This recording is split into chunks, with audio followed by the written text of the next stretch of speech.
Welcome to this online interview by Project Cargo Weekly. Our special guest of honor today is Mr. Paul Jarzombek.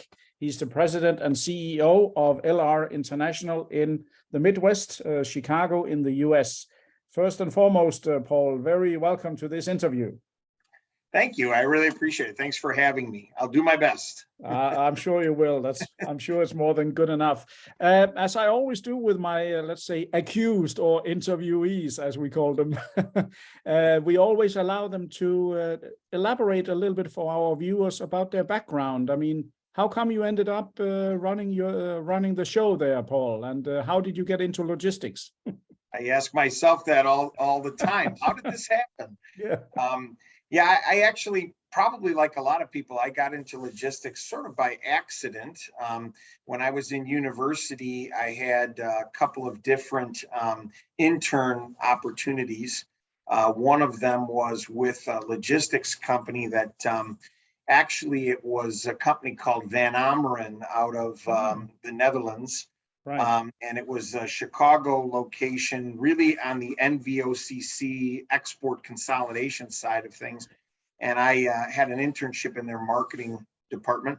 I must have done well enough because when I was just about to graduate from university, they had a full-time position opening. Okay. And they asked me if I wanted to join. And being a poor college student, I said yes, of course. Not really knowing anything about the logistics industry. I just needed a job, basically. Yeah, that's it. And so I got into it. And I think like a lot of people in logistics, you know, you're either made for it or you're not. And you find that out pretty quickly.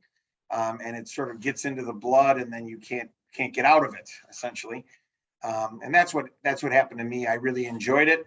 I learned a lot in my first few years. And then my manager there left the company to start a Midwestern distribution location for one of the large Japanese manufacturers in the logistics area. And he brought me along to be his operations manager.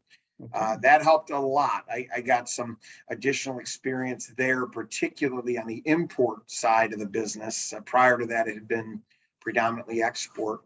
And then I had a chance with one of my customers. So LR International was actually a customer of mine when I was managing the Japanese operation in Chicago. I got a chance to partner with that customer. We agreed that it would be good to join forces, and so we did that, and that started my more entrepreneurial experience, you know, in logistics. Prior to that, I worked for some pretty large companies, actually. And then we took off from there. So that was kind of how I got started. And it's been about 24 years, almost 25 years in my own business. Wow. And then I had about 6 years in the corporate world, I guess you could call it. So I'm approaching my 31st year in logistics at this point. That's pretty impressive. As the song goes, you can check out, but you can never leave, isn't it? Got an Eagles fan here. Yeah, that's cool. Oh yeah, that is a good one. So basically, this is your own. I mean, you are the major owner. You are the owner. You are the man, right, Paul? Yeah, my wife and I own LR International now. We actually bought out our partners that we had previously about a year ago. We were minority shareholders until that purchase, and now we own the company, the two of us. Yeah. Okay, fantastic. Now it's an impressive story, and I think I echo your sentiment. I mean, to run your own show, once even it's hard, and we sometimes get gray hair from it. You can never replace running your own by being an employee, no matter how much they pay you. That's there's some feeling about having your own, isn't there?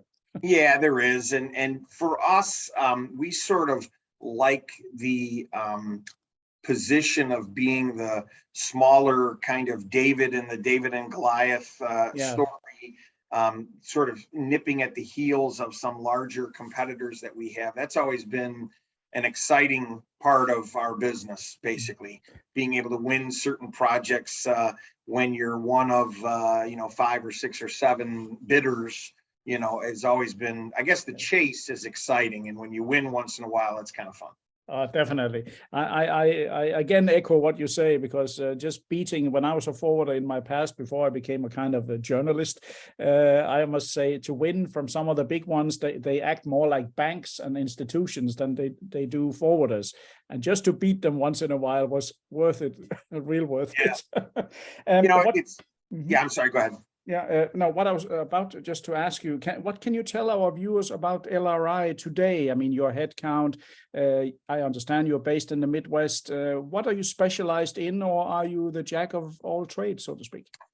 Yeah, our specialty really is as a niche provider. So all along in our right from the start, when we were developing in the beginning, we would take jobs that many of our larger competitors were not really interested in. Right. So when we started, we handled a lot of hazardous material, high value cargo, maybe DDP to a difficult, Mongolia or somewhere like this. Yeah. And what we said was we had to put food on the table. We had to earn a living, and so we would take some of those larger competitor cast off pieces of business and make a living out of them. What that did is it made our staff really, really good at hard jobs, which made the easier destinations just that much easier. Yeah, because we were spending a lot of time trying to figure out how to get something to some island somewhere that only had one barge service a year or something, and we had to figure it out. So our specialty today sort of remains the sort of more non-traditional cargo. We handle all classes of hazardous material. We repack dangerous goods in our own facilities. Okay. So that's a little bit of a specialty that not everybody is doing. We certainly handle sort of the high value type transactions. We specialize in some of the banking instrument transactions. So we tend to be really good at high value letter of credit export transactions out of the United States, which is something, it's sort of a dying skill in a way. And we're quite good at, we have some banking background amongst our people who were previously with banks working with LCs, and now we're working with the logistics and the documentation piece, for those letter of credit transactions. So, we specialize in those kinds of things. Where we're looking to grow our business is really in the warehousing and distribution side, not only in North America, but around the world. A lot of our clients want to use, they want to outsource those warehousing and distribution functions. And we've been picking up quite a bit of business by doing that. We have 9 warehouses throughout the United States that we do that for clients with. And so that's an area of growth for us, I think, is on the warehousing and distribution side here and abroad. Okay, that's very interesting. And what you mentioned about IMO, there are a lot of forwarders, they talk IMO, but they can't do IMO. And I think what you mentioned there, you were one of the first forwarders that I've interviewed in the last few years who actually not focus on niche, so to speak, but IMO. This is the first time this has come up. That's very interesting. It's not enormous amounts maybe, but if you have the skill and know-how, there's also reasonable income to be had from it, isn't there? That's true. Yeah. And in our case, we not only do we handle all classes, so some providers will say, well, we won't do toxic or poisons, or we won't do class 1 explosives. We actually do those. We have some clients that have squibs like from airbags, which are considered a 1.4S. They're explosive, but on the lower end of dangerous, so to speak. We actually handle those, and we also repack dangerous goods, and that's a unique service. We have clients who have a great product in the United States. They've sold it domestically for years, but they don't know how to package it for international, and so we'll actually take that packaging burden from them and also do the shipping. And so it's a nice one-stop shop service. So yeah, dangerous goods is a big part of our business, actually. That's really interesting, really a first among the many interviews I've had. How many staffs have you got? What's your head count at the moment, Paul? Well, our total head count is 30 people on the office and administrative side. And then in our warehouse operations, we have warehouse workers that we use more or less depending on how busy we are. So we're paying those people hourly, and sometimes of the year we have a lot more warehouse work, and then other times it gets quieter. So we have the ability to use them more or less throughout the year. From a warehouse standpoint around the country, it's about 200 people that work in those warehouse capacities, but we're not always employing them on a full-time basis because of the level of business. So we have some flexibility there. Right. Have you felt with all this Corona and the ship owners being, shall we say, on happy days? Have you felt the same headache that their nose has been so high up the sky that you hardly could get it down, or have you had the same problem? Of course. I mean, and I've been watching some of the articles that your group has been producing, and I think you're right on. You know, we certainly have a situation. I often tell our customers, you know, if business is really, really good for carriers, you never hear from them. No, that's but true. When the volumes are down, they show up unannounced and they say, hey, my old friend, how can you help me? You know, so it's a really interesting relationship that we have with those carriers. But of course, they've been very difficult to work with the last 2 years because they've been full and they could care less, basically.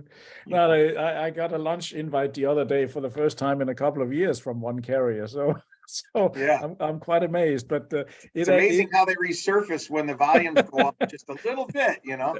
Exactly. It's like my old dad used to tell me, the guy you meet on the way up, you also meet on the way down. So oh boy, is that true? Yeah, that is true. So and you're being based in the Midwest, just for our viewers who are not, let's say, so well versed with the US. Of course, we all know Washington and Hollywood, but and maybe Disney, but who doesn't visit your country? The Midwest, Chicago is the, let's say, kind of the gateway to the West in the US, isn't it? Can you explain a little bit about your location? Yeah, I mean, I'm a little partial because I'm born and raised in Chicago my whole life, right? But from a logistics standpoint, we really are in a really good place. We're in the center of the country, which means that really any freight from a rail or trucking standpoint usually passes through our area here in the Midwest. Chicago has probably the #1 or #2 rail connection options of the whole country. Kansas City is another really active spot, and then places like Louisville and Memphis, because of UPS and FedEx, are also very active. But Chicago, from a rail standpoint, I mean, my office is about 1 mile from one of the largest container rail connection yards in the whole country. Certainly O'Hare is in the top, you know, Chicago O'Hare Airport is in the top, you know, 3 to 5 airports typically in the world in terms of volume, depending on how it's measured. It could be touchdowns and takeoffs or tonnage, but we certainly have a lot of logistics options here. We also have the Great Lakes, which, you know, the Great Lakes connect us with the St. Lawrence Seaway up in Canada, which is then a connection to really anywhere east in the whole world, pretty much. So there's a lot of options here. Okay. Just one curiosity question I come to think about on Chicago, the Windy City. Is it windy, or is it just something that a storm told you to say some years ago, or is it windy? It's windy. You know, we have Lake Michigan, which is the second largest Great Lake out of all of them. Right out of, you know, we have beaches and shores on the lake there.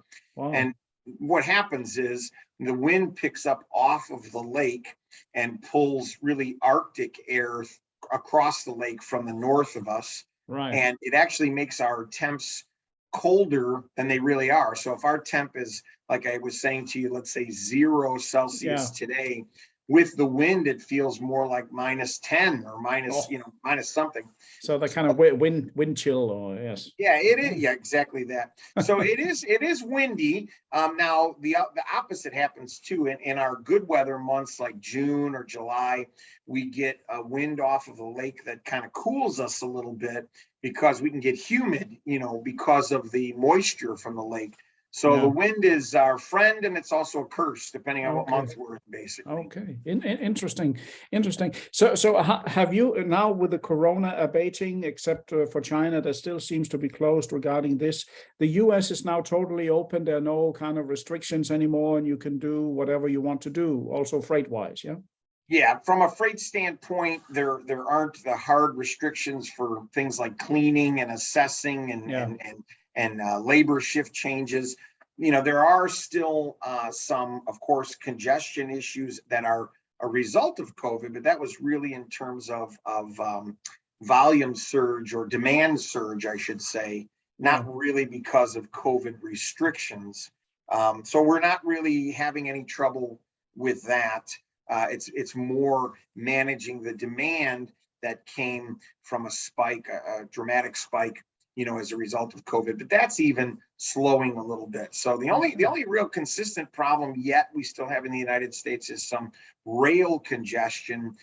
That is still there, and it's getting a little better, but it's sort of like turning an elephant around in a room. It just doesn't happen overnight. It's a slow process. But volumes out of China, as you mentioned, have been down a little bit, and that's helped. It's bad and good, but it's helped a little with the congestion. It's pretty scary. I just now you mentioned volumes out of China, and I saw that your president just met with the Chinese president. Not that we should get into politics, but I just looked at a wooden flag, the wooden Swedish flag I have here, and I turned it upside down, and it said "Made in China." I mean. Can't we do anything anymore? It seems to me that everything is coming from elsewhere, whatever we have on our table. Yeah, and I mean, in the Midwest United States, that's where the vast majority of manufacturing occurs. There's certainly manufacturing on the coast, but on the West Coast, it's more high-tech manufacturing. But if you talk about, just general manufacturing, there's about a 14-state region in the Midwestern United States where that happens. And there's a rather strong manufacturing lobby here that would just as soon we make more things here in the United States and be a little less reliant on a country like China. But it's that old cost versus national pride thing, I guess. And it's hard to balance. It certainly is. I mean, shareholders' value or being green. I suppose the best green way in the green wave encircling us all is to produce at home. But maybe that's just a pipe dream in this day and age, I guess.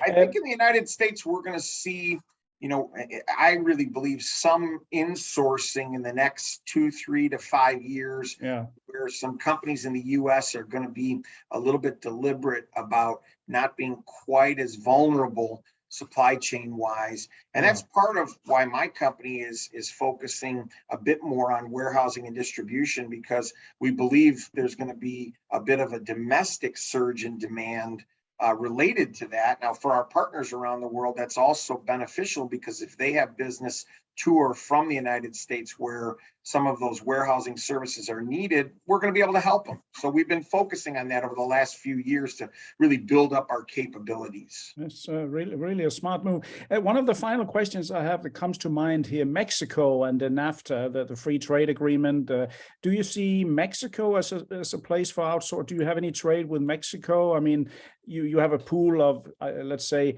a big pool of workers that are not paid as much, perhaps like in the US, so production would be made there.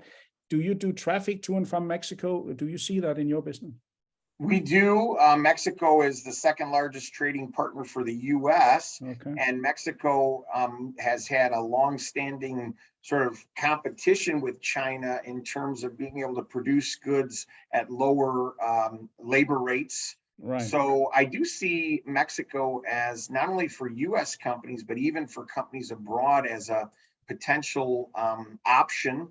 The one thing about Mexico is I would say the Chinese are very deliberate about interacting with people around the world in English. Yeah. Whereas with Mexico, sometimes it's helpful to have someone that speaks Spanish, Yeah. because Yeah. it's a little bit slower for Mexican companies to really get on board with that. The trade with Mexico between the US is also a little bit different than, let's say, a place like Canada with the free trade agreement, because Mexico has a more restrictive customs entry process. Okay. That's rather involved. But in America, we've kind of got it down to a science. The freight goes to the border. There's a customs clearance process that takes place, and then it crosses the border and makes its final delivery. It's pretty efficient. It just takes a little bit longer than, let's say, with Canada, where the trucks just keep rolling. It's a much faster process. So, but we actively trade with Mexico, or we have business to and from Mexico. It's not in our top 10 trade lanes. It's a complicated and expensive lane for us. But that's because most of the U.S. trucking companies also operate to and from Mexico. So there's a lot of competition there. Understand. Got it. So the very final thing I got for you is a question about your view on the crystal ball. We are soon heading into 2023. What's your feeling about the year, and do you feel optimistic about it? I think that from what we see happening, I think 2023 is going to be a bit of a negative correction. Okay. We've come off 2 years of almost uncontrolled demand, trying to handle that in a way that's profitable, but not trying to turn business away because people remember that. So it's been a struggle. We've had 2 really good years. I think 2023 will be a bit of a correction. I think there's some macroeconomic factors in play, certainly a war in Europe, and we don't know exactly how that's going to turn out. That's been very difficult. Our relationship as a country with China is kind of a love-hate scenario there. Yeah. And I just don't know where we're going to end. I mean, from a global trade perspective, because I make my living that way, I'd like to see us be friendlier with China. Yeah. But the question is that possible from a geopolitical perspective? And I'm not sure of the answer. So I think 2023 will be okay, but will not be as good as the last couple of years have been for those reasons. Maybe it'll be more mainstream next year. Maybe it's a healthy thing too, because I mean, some of the profits, not that I'm against profits, never, but to see some of the profits, mainly the ship owners have raked in. I mean, it's beyond belief. The market has felt a little, as you've said, it's felt a little off kilter. It doesn't feel right at this point. So I think a little bit softer demand would allow for the market to return to a little bit more normal. Plus, for our people, our people have just worked tremendously hard, as all companies in our business have over the last couple of years. And I think they could use probably demand a little closer to what we had prior to this big surge to just catch their breath. So it might not be all bad. No, we can say one thing I notice out of this corona, and in general, is also since the Suez grounding of the Ever Given, they now know around the world what logistics is. We don't have to explain to people what we do for a living, Paul, right? Yeah, absolutely. Yeah, you're right about that. It's been in this country, it's been in the news just a lot. And so, people all of a sudden woke up and said, oh, that's what you do for a living. Yeah, exactly. Because I know many times, Bo, do you sell ships or shipping? What are you shipping? How to explain it? Yeah, the flat screen television is coming from South Korea. I did that. Oh, I see. So, but that's good. Excellent, Paul. I must say, very interesting to talk to you. You run a very nice company there, and you have some interesting niches. I must say, the IMO, the warehousing, and let's say the family-run business, which means a quick decision. Very interesting to talk to you. I want to formally say thank you very much, Paul. Yeah, and thank you. We're really glad to be members of CLC. The agents that we've worked with thus far have been just really, really good. So I feel like our decision to be part of the network was right on. So thank you for having me. Very, very happy to hear that, Paul. And To all our listeners, viewers around the world, this was yet another great interview by Project Cargo Weekly. Our special guest of honor today has been the president and CEO of LR International in Chicago, Mr. Paul Jarzombek. And he told us a very interesting story about his company. And do contact him if and when you need any help out of or to the US. So stay tuned for more interviews in the near future. Thank you very much.